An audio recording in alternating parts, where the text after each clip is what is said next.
pessoal, meu nome é Lavínia Oliveira, TV Web Herança Cultural. Estamos na cidade de Lauro de Freitas, cidade metropolitana de Salvador, para conferir de pertinho a 6ª edição do Forró do Milho. E você, tá esperando o quê? Venha também conferir de pertinho. Gente, é o evangelista Pauta Dodói. Mas não se preocupe, ele está medicado. Mas nós precisamos mandar uma mensagem para ele agora, porque nessa festa está faltando você, evangelista Paulo. Como você não está aqui, nós vamos dançar com você. Solta o som aí, gente.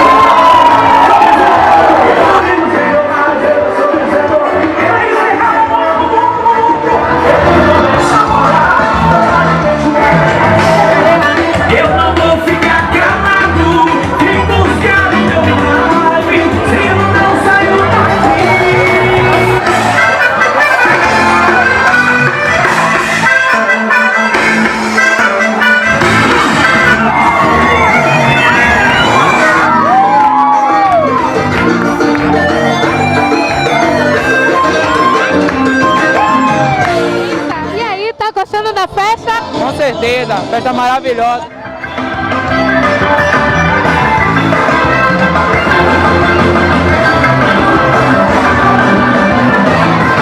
Queria declarar que o Senhor Jesus está em nosso meio e Ele reina em nossas vidas e nós temos alegria.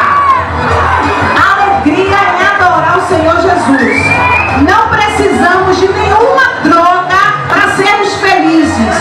Nós temos a dose mais forte em nossa vida e essa dose mais forte chama-se Jesus.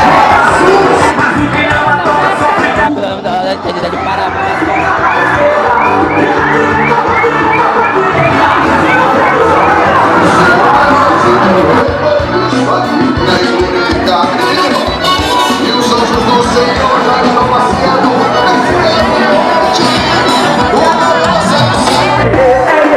Você amou pra todo, tudo pessoal e nunca preciso do Senhor. Joga a mão pra cima, bate na palma da mão.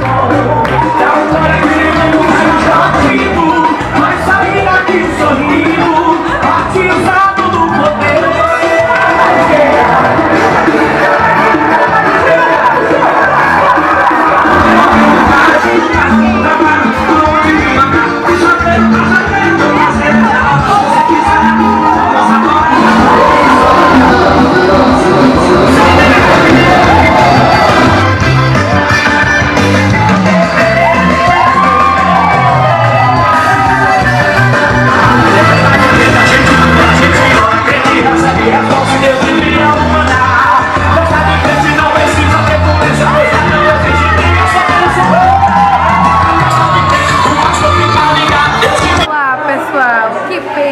Estamos encerrando a grande festa do milho, mas para você que veio, eu quero deixar o meu agradecimento. E para você que faltou, ano que vem tem mais, hein? A 7ª edição da Festa do Milho. Você não pode faltar. A TV Web Herança Cultural agradece. Tenha uma boa noite.